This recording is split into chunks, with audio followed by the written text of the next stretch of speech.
Welcome to YTV!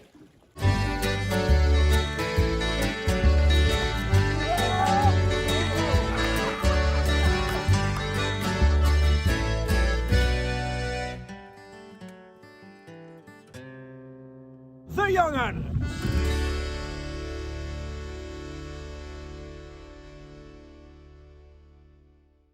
Previously on YTV. Something very strange has happened to me over the last month, and well, some people would call this a gift, and I see this more as a curse. I've recently become possessed by various folk singers. In Manchester. Oh, something's happening. Oh my goodness. Oh no, this is happening. Oh, I've been possessed. Oh, I think it's John Borden. We sound like him. Oh, I've got an advert, John. This is not the time. Oh, as I was walking on my Zimmer frame, I heard a strange voice calling my name. So Bob first learned to sing at sea, and this is one of the very first songs he picked up. Come, come, my lads, and listen here. A fisherman's song you soon will hear. What I did and undergo when first I went a cod banging autumn, me laugh all the day, riddle all day. This is a smacksman's life at sea. So this is the most nerve-wracking moment of the show for me. But tell me, what have I got to sing about in Mercenary Minutes? Oh, here we go, David. So this is actually international. I mean, this is... How, and let me tell ya, they're an independent seller. So when you buy from them, you ain't funding no monopoly. When it comes to banging, there is none better than Mr. Gary Hammond, percussionist extraordinaire.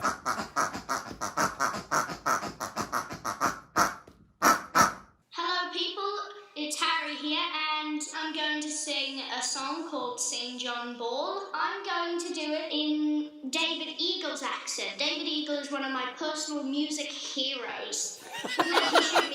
He's also a comedian, yes. Okay, so here we go. All shall be ruled by fellowship, I say, in the light that is coming in the morning. Oh, St. John Ball. For she wrote, Don't fire the beacon. but he thought it said, Don't fry the bacon! Frying bacon. No, silly old man who was mistaken about the bacon, and now I'm full of many say it's no more frying bacon, you silly old man. Bang! Oh, Marcus in the lead. Oh no! They won the bacon!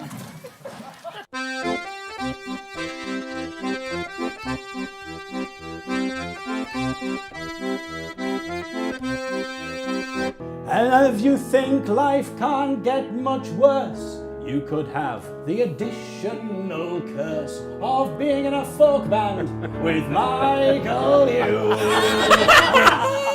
And only because it rhymes with blues, obviously, Michael. I mean, I don't take it personally. But Rainey, lots of love to you and to everybody else out there as well. Hello. We're here. Hello, welcome back. I mean, those memories. The previous section is just getting longer and longer. It's going to be the whole show. I mean, those memories, it was a month ago and 2 tears ago. Oh, goodness. Yes, hello, good evening everybody. Welcome to YTV. Thanks so much for being with us tonight. And thank you if you have donated to keep us going as a band over the last few months. Your generosity is greatly appreciated. So coming up on YTV tonight, we have, we find out what's in Major Tom's basket. We celebrate the heroes of Cable Street. And we find out what it's like to work with Clint Eastwood. Ooh. And what else, David? So we got another round of our epic triathlon. Last time, of course, as you just saw there, it was the penny farthing, buggy, wheelbarrow race. This time, what will it be? Shall I let the cat out of the bag? Yes. We are going to be rowing this time round. Maybe people thought that was the sport, letting the cat out of the bag. Who can do it the quickest? and you lose a point if it suffocates. Okay. But there will not be cruelty to cats on this week's programme. However, a dog meets an unfortunate ending as I exhibit for you my Gothic metal Halloween song. That'll be coming up a little bit later on. Of course, we also have bespoke jingles. We should be ruining more businesses, I believe, by... Just what we need. Exactly, just Well, what no we one's need this doing time. that. Exactly. So some people working in the arts, they're all going to have to retrain in cyber before too long. We'll find out how that's going, Michael, for you a little bit later on. I don't know what that was about. The key Okay. G. That was a request for our friend Nigel there, so can you play G major? So we're going to be doing that in the Young'uns Mercenary Minute. Anything else coming up on the show? Lots and lots. But Lots first, and lots. I think... It sounds like you've got somewhere to be, Mr. Cooney. All right, okay. First, I think it's time for a song. And Michael, we've had a lovely request. Someone paid our Mercenary Minute fee, but said, "I don't want a jingle. I just want a request." But They want to keep their business. So what have we got then? What have we got to do this time? We got this lovely email, and he says this. He says, "Hi guys, first saw you at Forkey 7 or 8 years ago. Me and my lad Franz were there with the Haganeth Morris men. Sadly now folded, but our other side, East Suffolk, is still going strong. We became fans, got your albums, as they say." As they say? As What? they say. Who says that? Many have said it. That old famous phrase. I remember that old catchphrase, Roy Walker was living. What do you mean you don't know that one? Right, but got your albums, for goodness sake. Anyway. I'll get to the end of this email. Right. And he said, we've been to many of your concerts in Suffolk since, but don't be fooled by my name. I'm actually from Suffolk. My dad was a mixed-race Dutch Caribbean, fought in the war from here and stayed. I was inspired to finally write Dad's story, having seen Johnny Longstaff at the Cut in Halesworth. But don't worry, I'm not asking you to write a musical about my dad for a 50 quid. This email, Yes, well, yes, we can hear it. Can't afford caviar unless you donate. Come on. And he sent through a picture. Actually, of the Morris Oh, side. there we they are. are, yeah. Lads. He said, here's a pic from the Forkeys website from 2014. He said, I'm on the far side with my back to the camera. Young Franz, my son, is facing the camera to the left of the musician. He's now 22 and at university in The Hague. It's one of those circulars. My goodness. My gospel. He's just finished his bachelor's there and gone straight on to do a master's. But what result did he get, Davey? I don't know. Oh, has he not said the result? No, he doesn't know. Message in, whatever you're called. I can't remember because the name was about 5 minutes ago. I haven't told us yet. My goodness. Oh dear. I'm afraid Franz has been a bit corrupted by Dutch dance music, but he's still a folky. Haven't we all? But he's still a folky at heart, and will be enjoying YTV on the other side of the North Sea tonight. In the last episode at the Blacksall ship, we noticed your cameraman was stood in the exact same spot where Franz danced a jig to win the Blacksall jig competition a few years back. Despite having a lovely Dutch girlfriend called Manon. There isn't a bridge version available, listeners. If you just want to tune out now, we'll... And his sister Imogen, not too far away, doing a PhD in Groningen. Franz. That's an interesting subject to do a PhD in. Well, it is, yeah. Very, very popular. Franz. I don't know if you're going to get many jobs in that. My goodness. Definitely going to need to retrain before she's trained. Anyway, continue, Michael. Take the hint. Only half an hour to go. Come on. Franz still gets homesick sometimes, so do we all. So I was wondering if you could sing a song for the three of them watching in the Netherlands, maybe a place called England or anything else you fancy. Looking forward to the remaining episodes of YTV, which is sorry. It's been so Is that how they say it in Groningen, is it? Oh, well, I'll tell you what. We'll sing a place called England. I think it'll be time to say goodnight. And that's by our lovely correspondence from a guy called Yanis. Thanks so much, Giannis. Here we go. Place Called England by Maggie Holland. Oh, Holland. There's the Groningen connection. There's your link. I rode out on a bright May morning like a hero in a song, looking for a place called England, trying to find where I belong. Couldn't find the old flood meadow or the house that I once knew. No trace of the little river or the garden where I grew. I saw town and I saw country, Motorway and sink estate, rich man in his rolling acres, poor man still outside the gate. Retail park and Burger Kingdom, prairie field and factory farm, run by men who think that England's just a place to park their car. But as the train pulled from the station Through the wastelands of despair, From the corner of my eye, a brightness filled the filthy air. Someone's grown a patch of sunflowers, though the soil is sooty black. Marigolds and a few tomatoes right beside the railway track. down behind the terraced houses, In between the concrete towers, compost heaps and scarlet runners, secret gardens full of flowers. Meter grows a scented roses right beneath the big jet's path. Bit of fortune for a garden, Eileen turns away and laughs. So rise up, George, and wake up Arthur. Time to rouse out from your sleep. Deck the horse with sea green ribbons, drag the old sword from the deep. Hold the line for Dave and Daniel as they tunnel through the clay, while the oak in all its glory soaks up sun for one more day.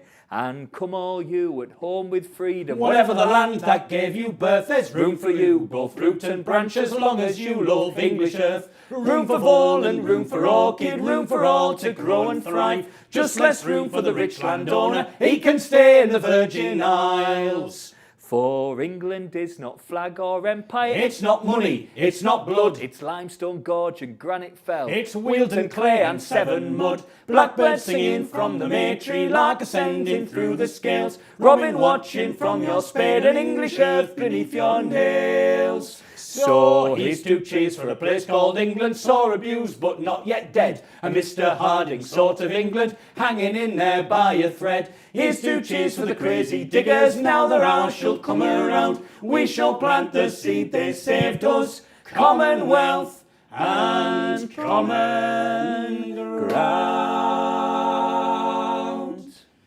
Oh, thank you. Well, that felt really good. Thank you so much. Who'd have thought, Sean, that Yanis would have picked the song with the most amount of words? There we go.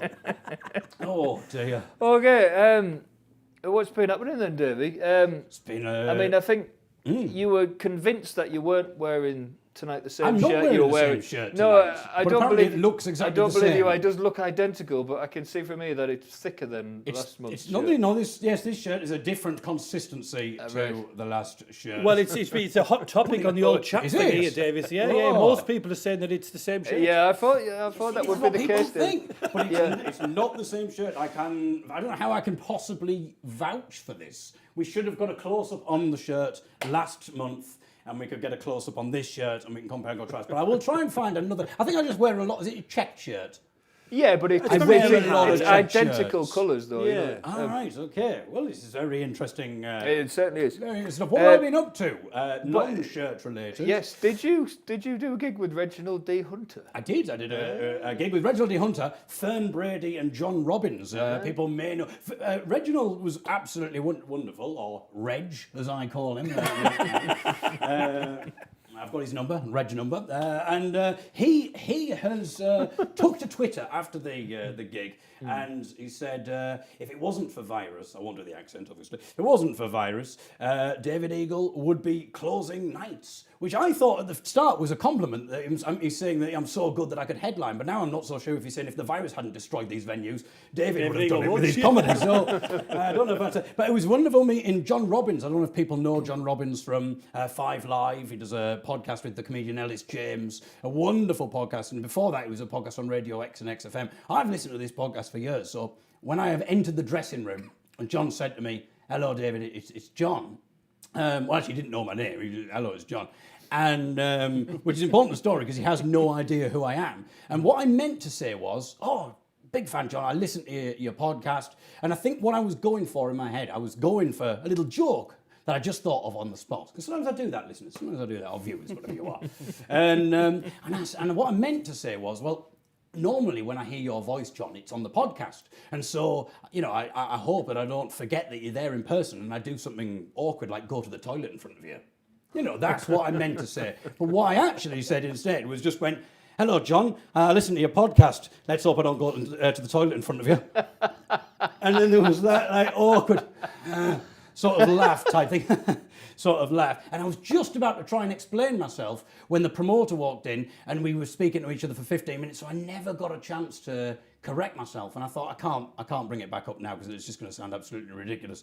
So John, I think, has gone away thinking I'm some sort of weird pervert. So there we go. Lovely for me. You, Mr. Koenig, while I've been doing that, you've been fraternising with BBC Radio 4. Oh, in a very surreal development, I was asked to present Pick of the Week on BBC Radio 4. Those people who don't know is a programme about garden apparatus and plectrums. 15 minutes to gardening apparatus for the pick there, for the pick fork, and 50 minutes for the plectrums. Very controversial choices on the plectrum front, I will say, but I won't spoil it for listeners. Some wonderful selections. It's the best of BBC Radio, basically. There were two things that I thought, I don't know if I'm railroading a story, but feel free to go on. I hope I don't go to the toilet in front of anyone. Yeah, exactly. But two things I noticed. Firstly, wonderful stuff, Mr. Curry. Absolutely brilliant choices that you had, and people can listen to that again. But it just shows we need the BBC because it was such an eclectic mix of stuff. And I know you've got people say we don't need the BBC, we've got YTV, but we definitely need the BBC. So stop trying to defund it, people. And the other thing I noticed, I was playing a little bit of a drinking game. I don't know about you, Michael. I played a bit of a drinking game. I had the glass in my hand and I thought, let's have a drink every time Sean mentions the Young'uns. You know, because he's part of the Young'uns. He's going to mention it. We've been together in a band since 2003 or whatever the heck it is. And that's what he's known for, I would say, Mr. Curry, best known for being in the Young'uns. So there I am with the glass in my hand. He didn't mention us once. Not a single mention. I'm Sean from the Young'uns, and didn't even pass his lips. That's what happens when you get on Radio 4, Davis. There was a moment when he mentioned Chris Drever. Yeah. And I had the glass to my lips. I thought he was going to say, we've met Chris Drever, of course, in my folk band, the Young'uns. And I could taste the sweet nectar. Never downed it once. Unbelievable. Still parched. Well, it wasn't about me, it was about the programme. Oh, he had his kids. Patrick was on there. Patrick George had a- Child was on absolutely. there. One Young'un was on there, but he was no mention of us. Unbelievable. He's getting too big for us now. Anyway, we'll have a bit of a fight a little bit later on. We'll settle those scores in the wrestling part of the triathlon. But now I think we should go to our first feature, Mr. Cooney, which is... Yes, it's Mercenary Minute, David. Is it? Yes, it is. Oh, right, we indeed. haven't even got a problem. Oh, God. Back to you Just again. in the studio. Yeah. Back to me in the studio. What have you got your back to me for? Anyway, go on, Mr. Cooney. What have we got then? So this is a feature where some people message in and they want me to do a little ditty for their business or whatever it may be. Well, and the first one's an interesting one, actually. Yeah. So It's I'm got going the to give you dillers sort on. of... Yeah. It's not Yanis, is it? Please tell me it's not Yanis. You're singing the PhD. So this is an interesting one. So this is coming from a guy that we know actually called Duncan Main, and it's coming from his wife, who wanted to dedicate it for his birthday. Right. And Duncan is a councillor in Nottingham. All Now, I've gone on his website because that's all we got was that he was a councillor in Nottingham. So I've As just in gone like on an his- elected one or a therapeutic one? Oh, I'm Or going do to we tell not you know? now. The modality within which I practice is humanistic and integrative. My goodness. To learn a little bit more about these modalities, I recommend looking at the NHS website. Well, yeah. I've worked as a counsellor with Is it Mind. NHS or is it Circo? Bit of satire for you there. Thank you. Absolutely, very current that, Davis. Yeah. Just sort of trawling Okay, through well- all of this. He's got a review from a guy called Matt who says, I look forward hugely to our sessions each week and always find a sense of relief. Goodness. You sure he's a counsellor? Right, okay, well, let's... There is more to that, but I thought I'd better Oh, just right, leave it at okay, that. yeah, No, exactly. it's We fine. all know about that. And then there's a video, isn't there? My goodness. Okay, well, I'll do my very best. So I have the piano here. And we'll see what we can do. So it's Duncan. Duncan Main Counselling. Duncan Main Counselling, right, okay. Well, I was feeling rather blue. I didn't know what to do. Everything I tried, I seemed to be flunking. I felt despair. I felt there was no hope there. If you look at me, you could tell, for my shoulders were shrunken. Then a friend of mine said, straighten up your spine, 'cause I know a man who will make you feel fine. It's Councillor Duncan. I didn't know you knew it, Michael. It's Councillor Duncan. Oh, no more do the drinks need to be sunken. No more will I spend my nights a drunken. He's his website seems to have quite a lot of bunkum. It's like modality and all that, but if you strip all that away, then let me say, he'll make you feel right as rain. He'll take away your pain. He's Councillor Duncan. Ah, There he is. Lovely picture of him on the Wonderful. screen Thank now. you so much, David. Thank you, Duncan. Have we got a feature that we actually takes us out of the studio? What's the time? It must be like 8:30. Well, let's move on. We're here till Friday, yes, everyone. yes. Right. Okay, this month has marked the anniversary of the Battle of Cable Street, the 4th of October 1936, when perhaps as many as 100,000 people converged on the East End of London to block the streets to prevent a fascist march led by Oswald Mosley and the British Union of Fascists, the notorious Black Shirts, to stand up for the Jewish community of the East End of London. We wrote a song about it inspired by our northern hero, Johnny Longstaff, who was there on that day, even though he was only 16 years old. And we recorded the song on our album Strangers, and it's also in our theatre production, The Ballad of Johnny Longstaff. But in February this year, we received this wonderful email from Mark Deeks, who runs Sing United, which is this huge singing movement, 150 singing Geordies who make an incredible sound. And they sent us a version of Cable Street, and we'd love to share it for you now.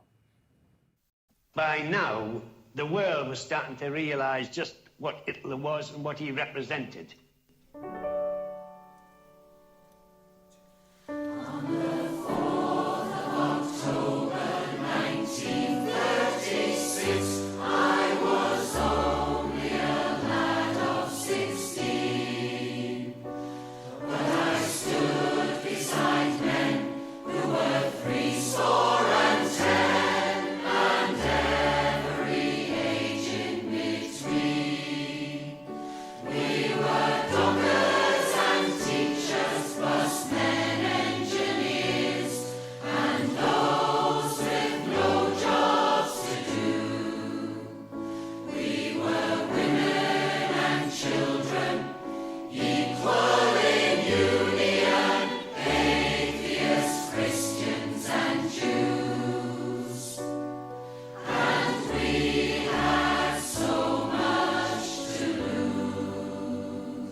Evidently had gone out, and there was thousands and thousands of people, from dockers to nurses and doctors. The British people in London were not going to let Mosley and his fascist thugs do it, even if he had the support of the police. Now 3,000 fascists, their uniforms black, had set out to march on that day. And 6,000 policemen intended to greet them by making clear the way. But we were ready, our nerves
very much. As the lyric said, was the first time I'd heard two tiny words said by every woman and man, and now I say them still, and I always will, no passaran, which means they shall not pass. Thank you so much to the young ones for letting us do that song. Are we on? Yes, we are. Thanks so much to Sing United. The first time we heard that, I for one was just in floods of tears. Thank you so much. That was absolutely amazing. We're here in Kids Corner, and soon we're about to finally find out what is in Major Tom's basket. Has anyone guessed on? Well, only one, Mr. One? Well, that's Curry. good enough for me. I mean, that's brilliant. That's the power of social media. Yes, indeed. Right there, yeah. What do they reckon? That's why everyone's in cyber, you see, because it's the future. They guess dog. A dog? No, it's not a dog. We'll find out very soon. But first, because we've been inundated with these Mercenary Minute requests, as you can imagine. Oh, in fact, I think Duncan has got in touch with us to ask for his money back. He's no longer a counsellor. Yeah, exactly. In fact, he needs He's counselling counselling. himself. Exactly. So basically, your modalities, Duncan. Yeah, exactly. That's what it's all about. We thought we'd try and combine the two features here and bring up a special guest, our old friend Richard Parks, who sent in his money for a little jingle for his picture framing service, Creative Framing. Are you there, Richard? I am, my friend, I am. How are you? Hello. Hello, Richard. Hello, Richard. So Hello. We've got two aspects to this call, Richard. I don't know what you're expecting, but we're going to sing your. Well, I've just been told we've got this Mercenary Minute for your company, Creative Framing. So I'll try and come up with a little jingle about that. That's why I'm talking so much to stall for time. And the other thing we're going to do is we're going to get you involved in Kids Corner. Oh, okay. I was No expecting jokes, abuse, actually, David. Sorry. I was expecting abuse. That's what I was expecting. Right. Well, it can be arranged, Richard. Yeah, exactly.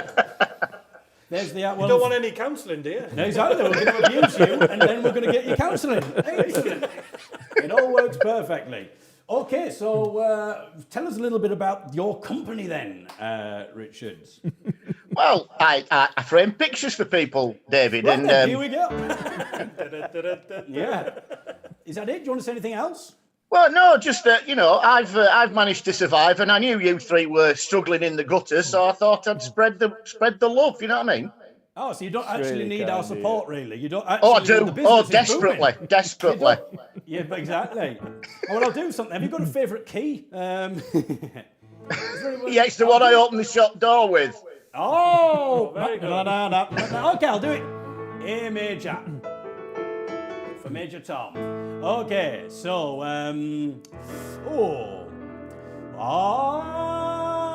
let's always do that to bide a bit of time there, Richard. It's a clever little technique. If you want to stick something on your wall, I know the people you can call. I mean, as long as it's a photograph. I mean, not the best start, David. If you want to make a picture, a permanent fixture, I know the people to call, you see. I've got a friend, he says I need a frame. In fact, I'll tell you his name. He was my good friend Duncan Main, oh yeah. All links back. Oh, so get in the picture, and wall frame your photograph. I have got a photo of me best friend's ex-wife in the bath. But anyway, that's by the by. I probably wouldn't want that put on the wall framing, because then I might get sued for character deframing. Oh, when it comes to framing, they're well and truly in the habit. Oh, they have framed every blooming thing apart from Roger Rabbit. Hey! There we go. Hey! There you go. I'm applauding myself. Richard, you still in business? Excellent. Silence speaks volumes. Okay, well, what? It's time for Kids Corner. Well, we've got you there, Richard. In return for that wonderful jingle there, we'd love you to get involved in Kids Corner this week as we finally find out what is in Major Tom's basket. It comes with this story.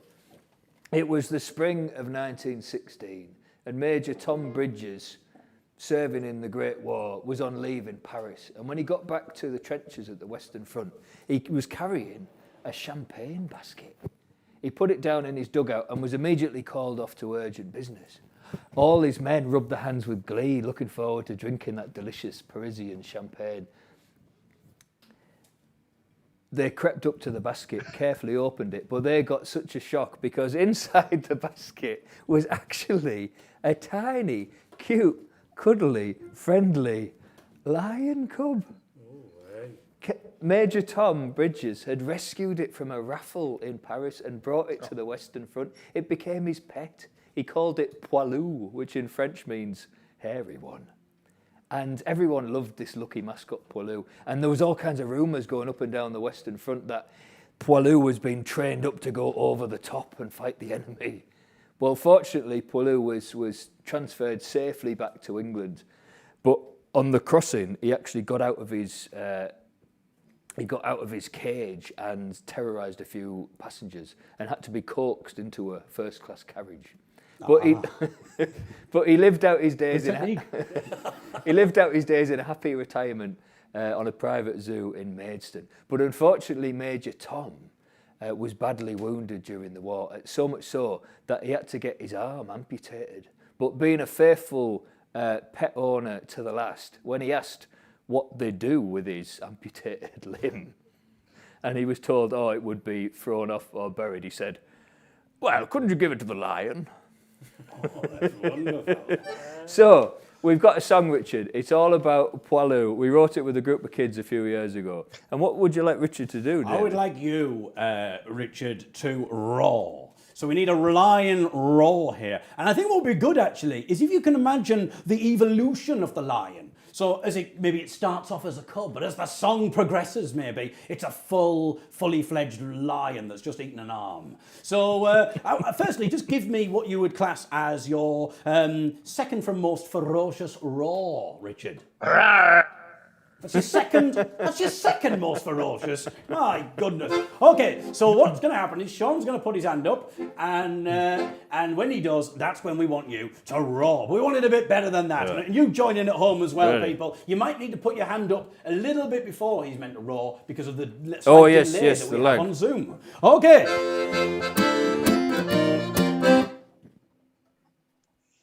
Meow. Worth the wait. This lion's got big paws. A bit quicker, Richard.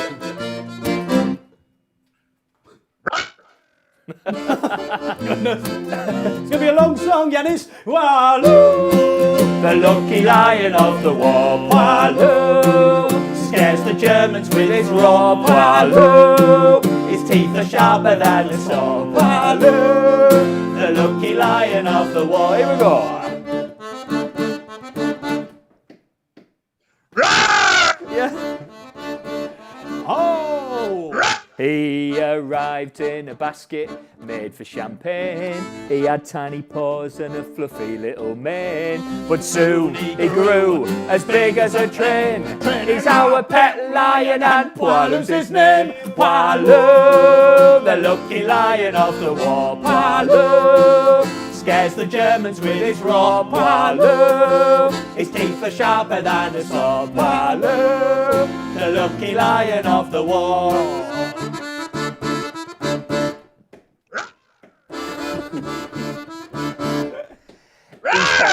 He's Larry, you better be wary. He's furious, he's curious, a little bit scary. Running through the trenches as fast as a plane. He's our pet lion and Poilou's his name. Poilou, the lucky lion of the war. Poilou, scares the Germans with his roar. Poilou, his teeth are sharper than a sword. Poilou, the lucky lion of the war. He changed Poilou, the lucky lion of the war. Poilou, scares the Germans with his roar. Poilou, his teeth are sharper than a sword. Poilou, the lucky lion of the war. One final roar. Yay! There we go. Just love technology. Oh, thank you very much, Richard. Thank you very much, Richard Parks. You're officially indoctrinated into Kids Corner. That was a roaring success. Okay, You may remember in last... Oh, hang on, I've just got a text from Reginald D. Hunter. He said he's changed his mind about me. Okay. You may remember in last month's episode, we embarked upon our very own Olympic Games. Let's return to Suffolk now and find out what happened when the young uns went boating. Okay, so Michael is the victor so far with his glorious wheelchair activities, but how will he fare in the rowing tournament? So, Mr. Cooney, what does Michael have to do? Yeah, this sturdy, risk-assessed boat is going to be manned by each of us individually. We're going to go for a length of this Olympic-size pond, touch the old professional diving board, turn around and come back, and that will be timed. And we will compare our results. I think, Mr. Cooney, you suggested that we should try and put each other off. Maybe. Well, it's only sporting. Well, exactly. I'm very happy for people to chuck stuff at me. Well, I think we should just do it by... I'm going to just hurl some insults at you, Michael, and try and weather down your spirit. Okay, so here we go. All right. Well, let's start getting in. Where's Tim come from? We need the start.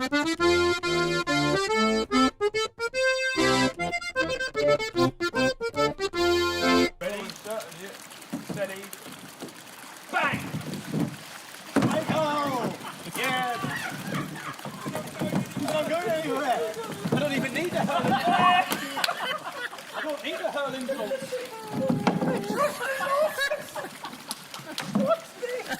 For the benefit of our blind listeners, what's happened?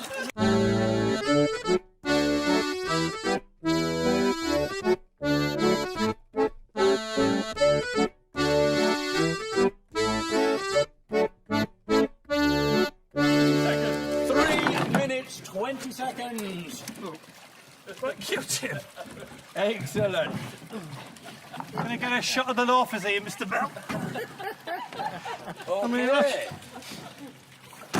Make way for Sean Cooney. Have you ever rowed before, Sean? Oh, I was in a pedalo 3 days ago. Does that count? Oh, he's had practice. That was pedalling, though. Right, I'm coming through. Well, there's a bit of excess water in the boat. I think that should be taken into certain places. Yes. I don't think that was there when Michael got in. He could always empty it out. Okay, so if you want, Mr. Hughes, if you want to try and have a fighting chance of winning this, we need to hurl some insults to demoralise Sean. Right. Okay. Oh, dear me. Are we ready? Here we go. Okay, starting gun, please. Ready, steady, bang! Oh, Sean! Yeah. He's off.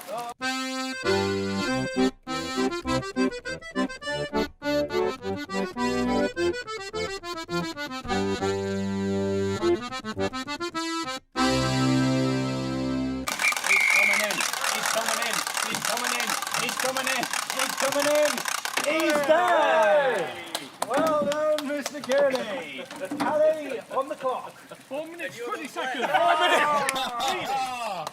Really? 4 minutes 20.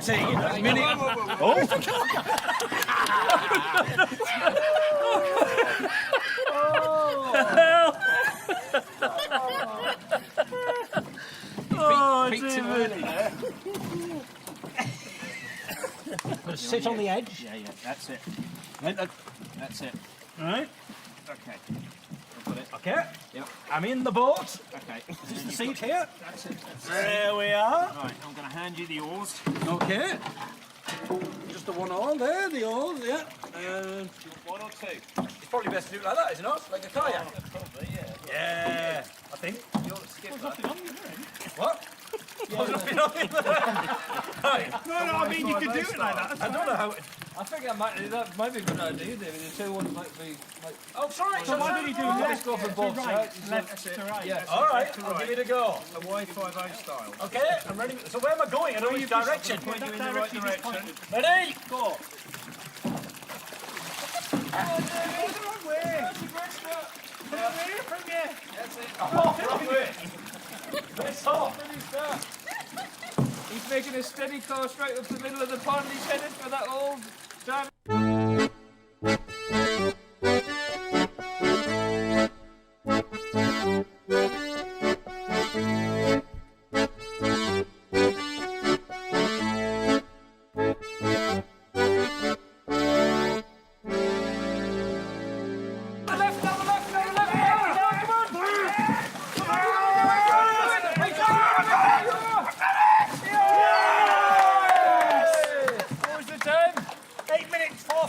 2 minutes 15. 2 minutes 15, the winner!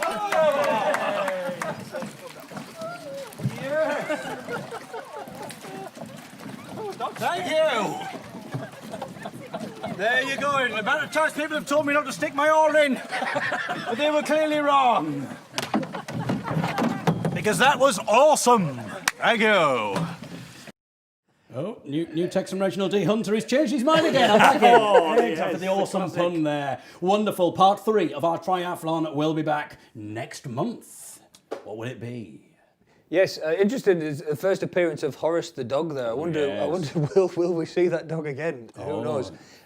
Michael, what's come in then? What people saying on social media? Is everyone all right? Some great ones, yeah. So they've moved on from the chat about your shirt now, David. They've sort of gone. There's a lot of love for Sing United.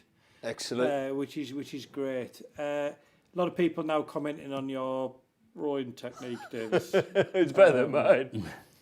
Just saying, I've never seen anything quite like that.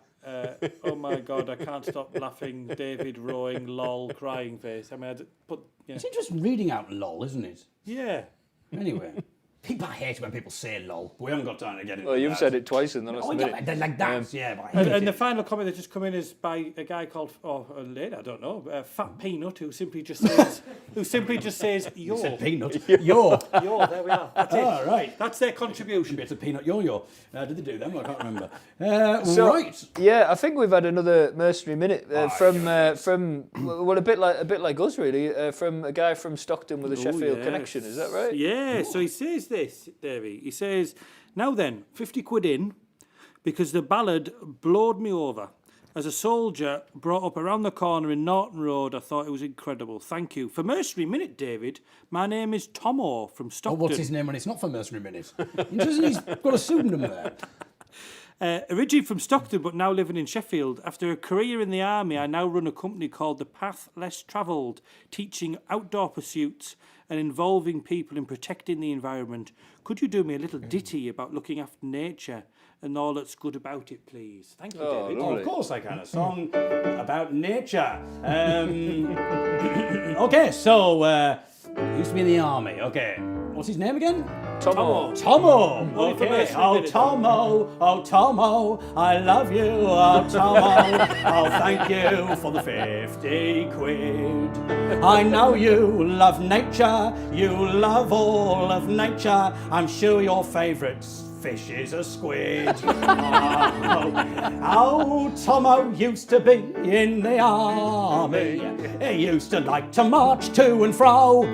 Oh, Tommy now prefers a little stroll, and I'll tell you where Tomo likes to go. He goes out in nature, out in nature, out in nature, out in nature. Oh, that whether the weather is wet or windy or mild or wild or whatever, he feels like a giddy child.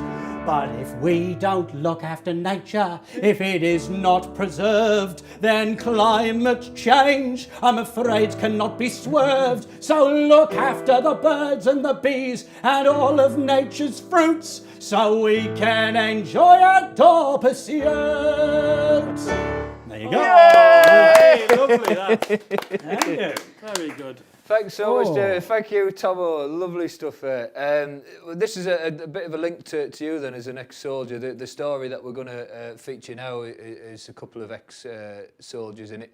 And we're going to start it off with a song, this next part of the programme, because a couple of years ago I wrote a song inspired by the events of the 21st of August 2015, when a Thalys Express train left Amsterdam and it was bound for Paris, but it never reached its destination because of an attempted terror attack when a heavily armed gunman stepped out of a toilet in carriage 12 of the train and attempted to wreak havoc.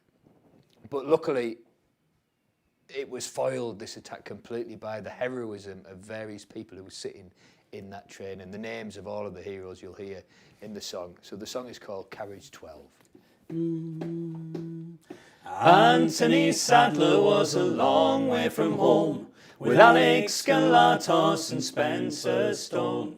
travelling together, their faces aglow. On a train bound for Paris, the 9364. They talked and they joked, their spirits were high, as Rotterdam, Antwerp and Brussels flew by.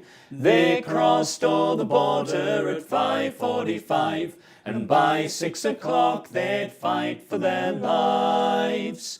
For in Carriage 12 by the double rear door, a young French banker froze when he saw the door of the restroom swing open wide, and a bare-chested gunman was standing inside. He'd an AK-47, 300 rounds or more, a pistol in his belt and several knives in store. He didn't say a word, but with a prayer he swore there would be blood on the 9364. Well, bravely the banker tried to hold him down, but the gunman brushed past and pushed him to the ground. Mark Moogalian saw and Mark Moogalian stood.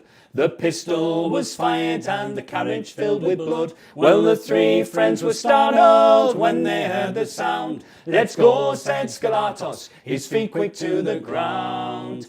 And seeing the danger, they started to run. And the three old school friends ran towards the gun. And Stone grabbed the neck, Sadler grabbed the arm, Skalatos grabbed the gun and threw it from harm. And Norman, the Englishman, was sitting close by, bound up the hands when he took off his tie. And the train pulled into the town of Arras. Moogalian was saved and the terror was past. There were honours and cheers and cameras galore, and the world heard the story of the 9364. So here's to Moogalian and Damien A, and what they did for us that bright August day. So stand up together or sit and die alone, with Norman and Sadler, Skalatos and Stone. So stand up together or sit and die alone, with Norman and Sadler, Skalatos and Stone. So that was Carriage 12, and we recorded the song, and then we 3 years ago travelled to Paris to meet Mark Moogalian, one of the heroes that day. He'd invited us to visit him. He lived then on a boat on the River Seine, and he's a musician too, and we sang the song to him. He joined in. We had this amazing evening. That's how he taught me how to row a boat as well, actually. That's where I got the skills from Mark. Thank you, Mark. And that first meeting, we filmed it as well, and it's on our website and on YouTube as well. Just look for the Young Uns Talk to Strangers, Carriage 12, Mark Moogalian. But Mark couldn't tell us that night that only a few weeks after meeting us that night in 2017, he was about to do this, embark upon this extraordinary thing. He couldn't tell us because he was sworn to secrecy. He was about to start working with Clint Eastwood, who was going to take the whole story and turn it into a huge Hollywood film. But the most beautiful thing about that idea was that he was convinced that he wanted the real people of the story, the real heroes of Carriage 12, to play themselves in the film. And in 2018, the film, The 1517 to Paris, was released. And recently, we caught up with Mark to find out what it was like working with Clint Eastwood. During the first take, Clint Eastwood told me, and I never called him Clint, I never called him Mr. Eastwood, I never called him anything. He called me Mark, and I just said, yeah, you know. and everybody else called him boss. And he said, hey, Mark. And I said, yeah. And he said, I want you to make a lot of noise. What do you mean? Like, moan, show that you're suffering. And so I did it, I probably moaned more than I did during the actual attack. And then when we finished that first take and we started doing the second take, I thought I was supposed to do the same thing. So I started moaning. And then after about 10 seconds, they stopped and Clint Eastwood said, hey, Mark. And I said, yeah. And he said, cut out that racket. You know, and when he says that to you, you listen. So do you speak to the others then, to Spencer and Alex, and are you speaking to them regularly or just now and again? Well, mostly Spencer.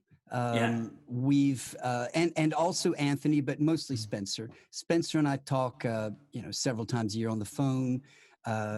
We've met up both in Paris, on the grounds of for the apartment complex for the American Embassy, back in June, at the end of June in 2016, and then we met up in Amsterdam a couple of times, and Spencer was there with his brother and his sister, and Anthony was there with his girlfriend at the time, but Alec wasn't. And then Spencer and I ended up meeting out in the Atacama Desert in Chile. I guess that was 2018 in September. That was my idea because I'm really into astronomy and astrophotography. And so we've rented a place right out in the middle of that. And it was Spencer, myself, and this girl I know who came, an old friend from the US came, and we just had a great time. Maybe the two of you could do some videos for us. We could call it the Adventures of Mark and Spencer. Yeah.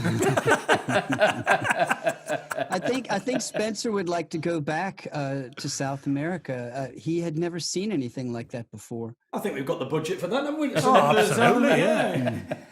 One thing I wondered, Mark, was whether if something like that happens to you, that happened in 2015. Right. Obviously, that's 5 years ago now. I'm wondering whether you still think about it every day, or whether now it's you don't think about it every day. Was there a time that you did, or how? I'm just wondering how your brain kind of does that. Do you sort of wake up and still think about it, or not? Well, I do have some permanent nerve damage to my left arm and hand. Right. So that's always some kind of reminder. Yeah. And I do think about it, I'm sure, for a split second or two most days, but maybe not every day. And it's not, heavy necessarily or anything like that, because it was, a lot of things happened during that attack, and there's all sorts of imagery, and I'm sure I've probably told you, they didn't, of course, put this into the movie, but when I lost consciousness at one point, I ended up having a dream, and I saw my mother at the first house that I ever knew. And she was inside washing the dishes and humming, and I was sort of floating over the front yard, and I could see through the wall, and everything was in black and white. She was wearing a black sleeveless dress with her cat glasses from the 60s. And she had a beautiful voice, and she was humming, and I had lost her. She had died 2 months prior. And during that dream, I completely forgot about everything that had taken place on the train. There was no pain, no nothing. And it was very peaceful, and I enjoyed it. And then at one point, I heard my own voice coming from behind my head, as if it were on some small speaker. And it said, "If you don't open your eyes now, you never will again." Yeah. And I just remember looking at my mom, and for, a few moments, I was wondering, okay, what am I going to do? Am I going to stay, or am I going to go back? And I decided to wake up, and I felt a little sad about leaving that dream. And then when I came to, it was total chaos, noise, intense pain. And I remember saying to myself, how could I have forgotten that I was on this train? And, but that was kind of a special moment to see my mother in that dream again. Yeah. And did you? Sorry. Go I ahead. was just sorry to interrupt. I was just going to say, did you get to share that with Clint Eastwood and his team? That You know, I don't remember. Mm. I don't remember. You can see why they wouldn't. You can see why they wouldn't have put such a thing in the film, I suppose, because oddly, it sort of seems like a trope that would be done in a film, doesn't it? And people probably wouldn't think it was a thing that actually happened to you. They'd go, "Oh, well, that's just a bit of artistic license." The fact that it actually happened, but you almost couldn't use it because it doesn't seem like a real thing, if you know what I mean. But it is it's one of those strange situations where something that actually did happen in your head probably would seem far-fetched in a film world, and someone wouldn't think, "Oh, that happened to Mark." They'd go, "Oh, that's a bit of Clint Eastwood taking a bit of artistic license there." Oh yeah, I think it's just so beautiful how the way you described that and the way you told us it that night 3 years ago. I don't think you could ever capture the beauty of that experience. But what I did sort of chuckle to myself, even though it's not a chuckling thing, when you made your big scene in the film, was the fact that maybe some people watching without having known the full details of the story, as you grabbed the gun off the gunman and ran down the carriage, you said, "I've got the gun." And people might be thinking, "Oh, what a Hollywood thing to say," but you did actually say that, didn't you? I actually did say that. That is a quote. It's exactly, yeah. And those words came out of my mouth, and two steps more, and I heard the other gun. I never thought that he had another gun. And when he shot me, I kind of floated in the air for a moment, but it was long enough to realize, what had happened. And while I was still floating in the air before I, came down and I felt like a bird that had been shot, I remember thinking, well, I'm going to die on this train. I can't believe it. I'm so glad I've lived my life the way I did, and because I've always tried to remind myself just how temporary it all is. And sometimes when I need more motivation, I'll remember things like that. And I'll think about how it just goes by so quickly. And you gotta make decisions and try to shake things up every now and then. And so I remember thinking, wow, I'm so glad that was, my philosophy. Really moving stuff from Mark Moogalian there. Thanks so much for that, Mark. And we recorded for over an hour there, and maybe at some point we'll be able to release the full thing and find out more about those stories with Clint Eastwood. He told us about how him and Clint bonded over a mutual love of learning to play the trumpet as a kid. So I think later in the show we might have I think we've got a bit of trumpet from Mark to end the show. There's so much still to come. I think the trouble is we talked for the first 20 minutes without doing a feature. One of us did. It wasn't, I think, if we go back. It's like pick of the week all over again. Not a single mention, Michael. Unbelievable. What's coming up now then, Mr. Hughes? Oh, we're doing another Mercenary minute. Oh, we got more. Yeah, believe it or not. Right, I mean, to be honest, I didn't even need to look at the script. I just guessed that was. I do apologise. I'm going to have to keep this one short, otherwise we're never going to get through the show. So I'm going to try and do this in 30 seconds. Go.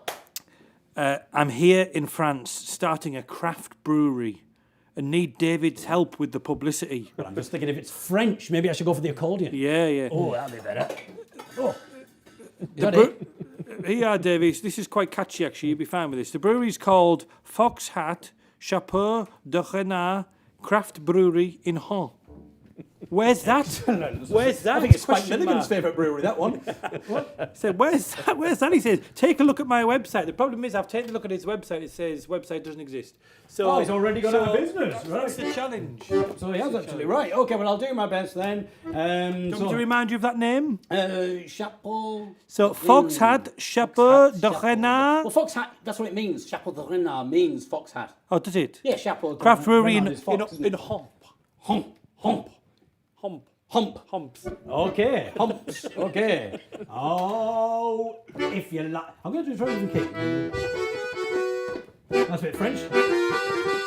I'm looking for merriment. I'm looking for pomp. Steady on, Nigel. I want to go to a brewery in Hump. If you don't take me there, then I will get the hump. Oh. Now, what can I say about this brewery? What are the facts about it? Ah, yes. If you don't like my beer, then you, quite frankly, are daft. Because when it comes to beer, I'm the master of my craft. You see what I did there? Very clever, yeah. Oh, so whatever you think, don't incur my fury, and get yourself purchasing from my French brewery. Chapeau de renard! Chapeau de renard! Oh, that might sound a little bizarre. It's a long way to go to travel for beer, but you'll see why it's a good choice once you get here. If you cannot go there, you may think, oh no, I regret. But you can visit us on the internet. Well, you can, well, actually, you can't. But what's the website address anyway? It's... I was going to say, I said way because I thought it was going to be .co.uk, but it's clearly not, is it? Because it's French. It's ablakey3.wixsite.com. And maybe if you buy, that's a convoluted website, and maybe if you buy some more beer from us, we'll be able to afford a proper website address with a proper name. There you go. There we Well are. done, David. Well done, David. Oh dear. Another business ruined. Those Brexit negotiations Well, went very well. Bring you in. Okay, so we're gonna sing a song now. Well, we're gonna take you to a pre-recorded song that we did outside our favourite pub in Hartlepool, the home of our folk club. But we're going to dedicate this to someone else who's asked for a special dedication, and it's Philippa Godwin from Suffolk. Michael, have you got any more info about Philippa? Oh yeah, please give a shout out to Folk East Festival stewards. Yeah. There you go. Can't wait to be back next year, hopefully, in a field full of fair folk. Thanks for the TV show. Makes me laugh and cry in equal measure. Brilliant, this is for you. Here we are outside the Pot House. This is the pub where we ran a folk club for a few years. We had our opening night in January 2007 and we had some wonderful times. People came from all over the North East and many of them parked the vans along the front and slept out all night. It's nice to be back. Can we sing a song? Yeah, let's sing a little song. And we'll sing an old song that we used to sing back in the folk club days. We probably haven't sang since then. Bearing in mind we were drunk for most of that time. Goodness knows what this is going to sound like. If you're not enjoying this, there's someone taking a phone call about 5 metres away, so you can listen into that instead. Okay, it's the Fisherman's Daughter. Do you want to say anything about it, Mr. Cooney? Written by Mike Stevens. When our Ben was a baby, hanging on her mother's skirts, she watched our fishing fleet leave the Tyne, the sea, to do its worst. A man would collect my wages once we were out of sight, to keep our baby warm and fed, to keep her eating right. Oh, our Ben's a canny lass, blonde hair and fair of face, a pretty smile upon her lips and blue eyes full of grace. She may be working all her life to keep her kith and kin, because she is a fisherman's daughter. Our Ben was working at 12 years old, far from Old Tynemouth, following the herring fleet from the north down to the south. The older women would steal from her, take the fish right out to creel. It's a hard life for a dad to bear to see his daughter on her knees. Oh, our Ben's a canny lass, blonde hair and fair of face, a pretty smile upon her lips and blue eyes full of grace. She may be working all her life to keep her kith and kin, because she is a fisherman's daughter. And now our Ben's a woman, and out to all to fish. She'll have to find another man to put the herring on her dish. She will marry a fisher lad and have wee Bens of her own, and the life of the herring fleet will go round once again. Oh, our Ben's the canny lass, blonde hair and fair of face, a pretty smile upon her lips and blue eyes full of grace. She may be working all her life to keep her kith and kin, because she is a fisherman's daughter. She may be working all her life to keep her kith and kin, because she is a fisherman's daughter. We've set the alarm off. Just like the old days. I mean, I don't know if I could hardly hear you sing, I hope we Michael. didn't disturb your phone call there. So. Very nice. Oh, thank you. Could hardly hear. That was us back in Hartlepool outside the pothouse singing a song written by the late Mike Stevenson, The Fisherman's Daughter. And there's some questions coming in, Michael, about some things behind us there's a tonight. really poignant question coming in. Someone's just said, can you tell us about the poster behind you, Mr. Behind Cody, me? where it's from and what it means? Yeah, can we say that, Tim? There's a poster behind me that is a quote from our Johnny Longstaff show, and it's "Bring out your jobs or bring out your dead." And there's several of these posters we had made a couple of years ago. One of them was from the Cable Street song, and another one says "Too hungry to be good." We just thought that "Bring out your jobs or bring out your dead." It was from the part of the show where the young Johnny Longstaff is marching to London on a hunger march to petition the government for jobs. Thank you for asking.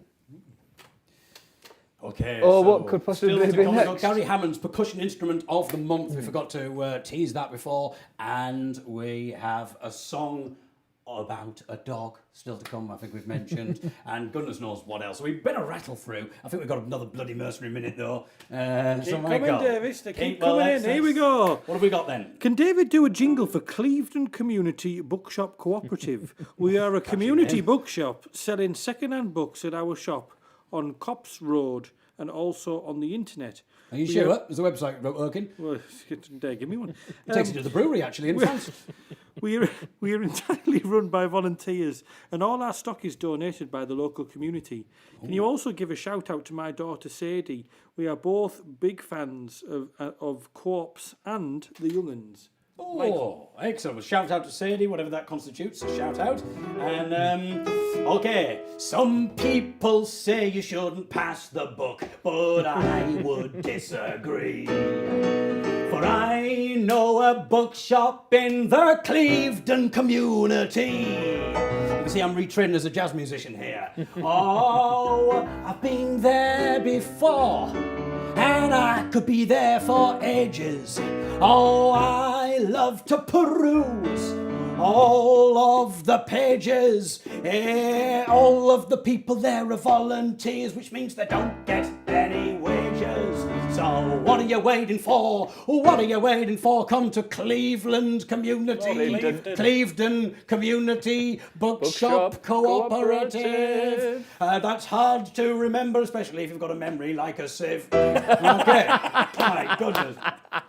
Oh, the one and only David Eagle. Thank you so You much. can do that one if you want, Chesney Hall. He coming, is he? Excellent. He's donated 50 quid actually. So It's not Brian Adams. Thank you so much for your tremendous generosity with all these donations. They really have helped us, so really do appreciate it. And the link's been on the screen there if you want to donate, if you want to ask for one of these jingles, indeed. Let's return now to a secret... Well, not those jingles, that would be ridiculous. No. Can I have the Cleveland Bookshop one again? Let's return now to... how long till the pubs close? Let's return now to a secret shed somewhere in Suffolk for Gary Hammond and his percussion instrument of the month. We're back in a barn in Suffolk for month 2 of Gary Hammond's percussion instrument of the month. Gary Hammond, percussionist in the Hut People and former percussionist in the beautiful South, assimilating all sorts of animals in David Attenborough documentaries, including fish being eaten. We talked about that last month. Go back and listen when he was squeezing a pig. What will he be squeezing, banging? Well, I don't know what else you do. Scraping? Who knows? It's time to find out as we rejoin Gary Hammond for his second percussive instruments. Hello there, here we are. What have we got? I saw these, and these are pens. So we had pigs before, now we've got the pens. Now we've got pens. Excellent, from pig pens, excellent. There's something on top of the pens, so, and I do a lot of teaching in schools and workshopping and things, and I think all kids should have these, so when they're writing, they could write. Now you can just shake them, but also, luckily, you can just put your thumbs on the top and squeeze them up and down and do little rhythms with them, and I love them. They're very monkey-like, and you have a go. I'll give it a go. Hold on a second. Here we go.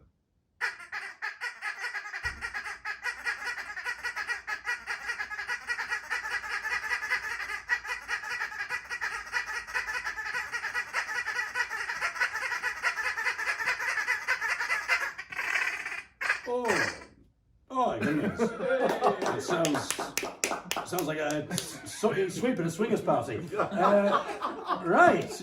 Okay then. So I'm visualising that. I'll try my best. Right. So hold on, one in each hand. There. Ooh, okay. Place your thumb on top. Right. Now, don't squeeze down too much. You don't want to squeeze too much. You want to just squeeze lightly. Oh, put a bit of classical music over the top of this. It's a bit of audio erotica. Very good. Right, okay. So put my leg to squeeze down like this.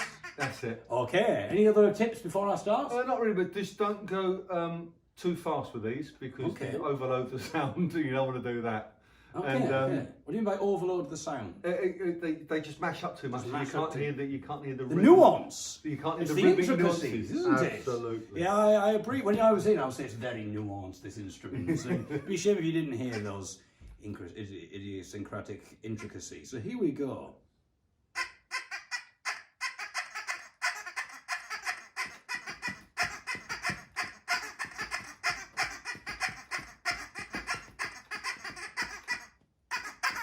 Oh, thank you. I mean, there we go. I like the way you get the foot stamps when everything you play, which is interesting. Oh, right. Yeah. Okay. Well, it's just you're dealing with a professional here.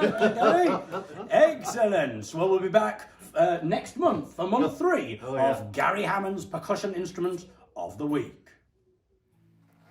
Okay, and further news online, people asking about these posters. And what we'll do, because we've got lots of copies of this one over my left shoulder, and also lots of copies of the one next to Michael, Too Hungry to Be Good, quotes from our Johnny Longstaff album. And we're going to get them on our website and get these posters on sale if anyone would like to buy them. But Dave sang a song about bookshops earlier on. And as some of you might not know that we have a book. In fact, we've only got one copy left and we can't afford to print any more at the minute. But we do have an audio book version of our very own book, Bound Together. It's a mixture of of our songs and the stories that inspired them, but also some wonderful, funny stories of things that have happened to us over the years. So if you want to download that, it's £10, I think, and you just go onto our website and look for Bound Together, and it does read in it an audio book version of this book. What's coming up? Another Mercenary Minute. One final Mercenary Minute. I think we're going to have to pull the plug on the Mercenary Minutes. I think so. Mike, for now, but of course, keep them coming in, people. We have to do like a whole section, mightn't we? Like an advert section. But anyway, Mr. Hughes. Final one, David. So I got this lovely message from Mitchell from the Odyssey Brewery Company. So the brewery. He says, "Thanks, I made a donation." And he said, "Can you do a ditty for?" He says, "Her name is Alison Evans." I don't know whether she wants to say her age. Is there any relation to this person? I think it's his wife. Yeah. Oh, right. Okay. Right. I don't know who she is, but she's called Alison. Right? Her name is Alison Evans. She's 40 this month. Ooh. And then he puts her likes and dislikes. Here you are, David. What have we got then? Likes kittens, likes chocolate, likes triathlons, likes socialism. Oh, she likes triathlons. Oh, yeah. It's the perfect programme for her. As for socialism, none of that nonsense. Oh. Dislikes spiders and Boris Johnson. Right. So there you are. All right. Okay, so, good heavens, it's Alison. I'll tell you about her now, listen. Oh, she turns 40 this month. And we're going to rhyme a month.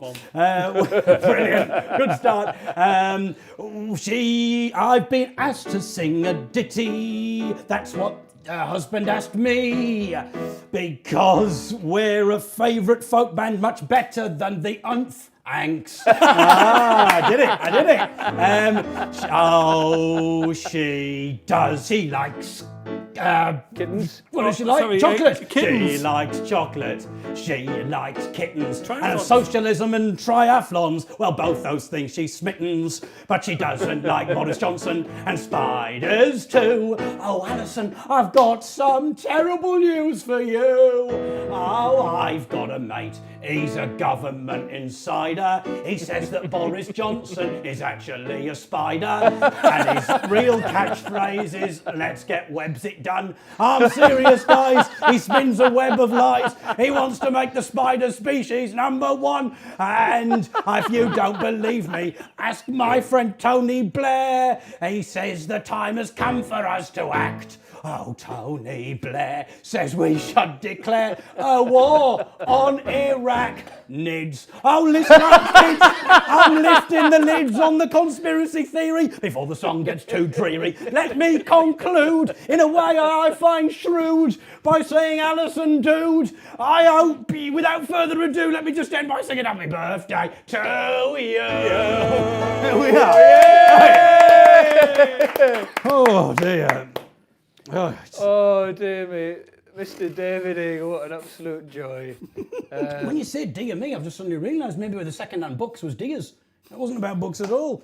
Anyway.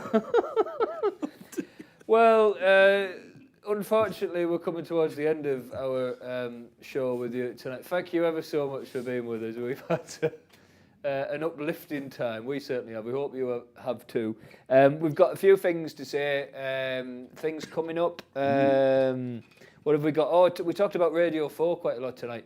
The first documentary we made for Radio 4 3 years ago was about one of our heroes, the great Teesside songwriter Graham Miles, and that programme's been repeated on Radio 4 on the 8th of November at 4:30, and again on the 14th of November at 11:30 p.m. But if you missed those, it's available now to listen to on BBC Sounds. It's called My Muse, the Young'uns on Graham Miles. What else is coming up? We've got our next episode 4 of YTV. We're going to move it to Friday night. It's going to be Friday the 20th of November. Friday the 20th of November at 8 p.m. Is there anything else? There's one final thing to do, and you mentioned what's coming up. I will be releasing a song for Halloween. Ooh. It's a song that, and I'm not going to go into the story. I was planning on telling you the story, but I won't go into the story about it. But basically, sounds like you already have. I hope I don't go to the toilet in front of you, anyone. I was in a situation where I and my accordion, I was singing a folk song on the Yorkshire Moors for a BBC Six Music documentary. This was about 7 years ago, presented by the wonderful presenter and comedian and writer Danny Robbins. And in that, I sung a folk song about witches. And I also sung this song of his. Now, I think he only had one verse of it, one verse and a chorus. And it was a little fleeting phase that he had when he got into Gothic metal. And he wrote a verse and a chorus of what he classed as a Gothic metal song. Well, I have taken that, I've changed some of the words around, I've changed the chorus a little bit, and I've added some of my own verses to it. Oh, but Danny doesn't mind this, but I'm going to sing it for you right now. And I'm going to stand up. I think that's what's needed for this. Is that all right, camera people there? Oh, it's a great view. Wonderful. Now, just to give you a little bit of a warning, I am going to be singing this, but it's going to come out of the speaker on a delay. So this could be quite interesting. It's going to be interesting anyway. And before we have Mark playing us out on the trumpet, here is my little Halloween Gothic metal song. Take it away, Andy. A bit louder there. Or do like they do in hip-hop. Give me some volume.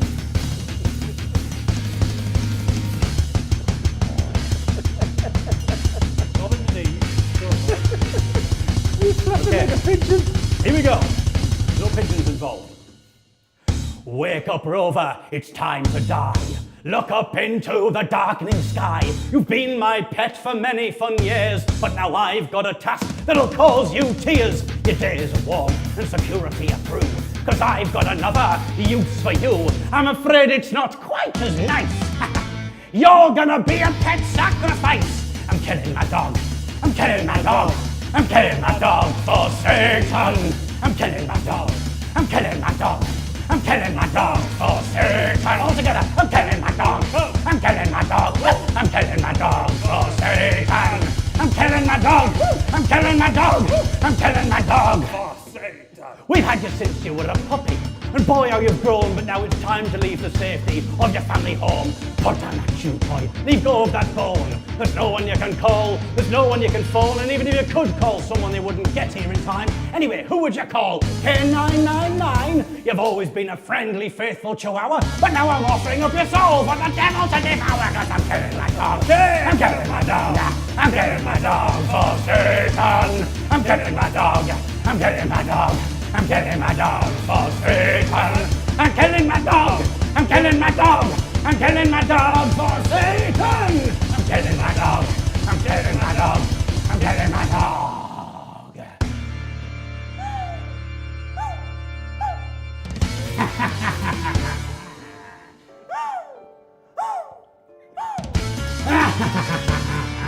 This is my impression of a dog, by the way. I've developed the hiccups.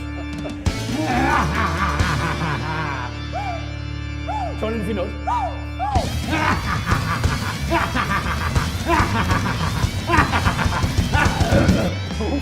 Pardon me. Oh, Rover, you silly old chump, as you give my leg one farewell hump. For all time's sake, I'll give your belly a rub, pat you on the head, and feed you to Beelzebub. I'm sorry, Rover, I just don't have a choice. I heard satanic messages in your doggy voice, so I know that you're evil. I know that you're cursed, because I recorded you barking, and I played it in reverse. You see what I mean? I'm killing my dog. I'm killing my dog. I'm killing my dog for Satan. I'm killing my dog. I'm killing my dog. I'm killing my dog for Satan. I'm killing my dog. I'm killing my dog. I'm killing my dog for Satan. I'm killing my dog. I'm killing my dog. I'm killing my dog. Make no bones about it, Rover. It's time to die as I cast you into the fiery dark. And once you get to hell, my friend, you ain't never coming back. What the hell? What the hell happened? Oh, dear me. There we go. So you can, I will release that properly. It won't Was be that a Mercenary minute? It won't be. That's for the RSPC, eh? That one will be up on Halloween, so we'll tweet it here and we'll on the Young'uns page. But look out for that, my friends. It won't be that version, obviously. It'll be a version that's actually in rhythm and in key, because people in the Gothic metal world, it's all about the key. Okay, Mr. Cooney, I think it's time to say goodbye. Is there anything you want to say before Mark blows his trumpet? No, thank you ever so much. I was wondering, Mark, whether you've got a trumpet with you. Yes, I do, but I don't play it very well. Oh, we should. Can we have a little bit of a trumpet solo, Mark? You know, It would be a joke. Well, it's about time we had one of those. You know. All right, okay. This is going to be bad. All right. Okay, Mark. We'll see how this goes. This is going to be bad. I mean, these little guys don't even want to pop back up all the way. Okay, and this is we're raising money for ourselves here. If anyone wants Mark to stop, then you know what to do, people. I don't think he has got his headphones in, so I don't think he can. Well, it doesn't matter if he can hear him. Compared with the listeners, the viewers. Here we go. Thank you, Mark. Goodbye.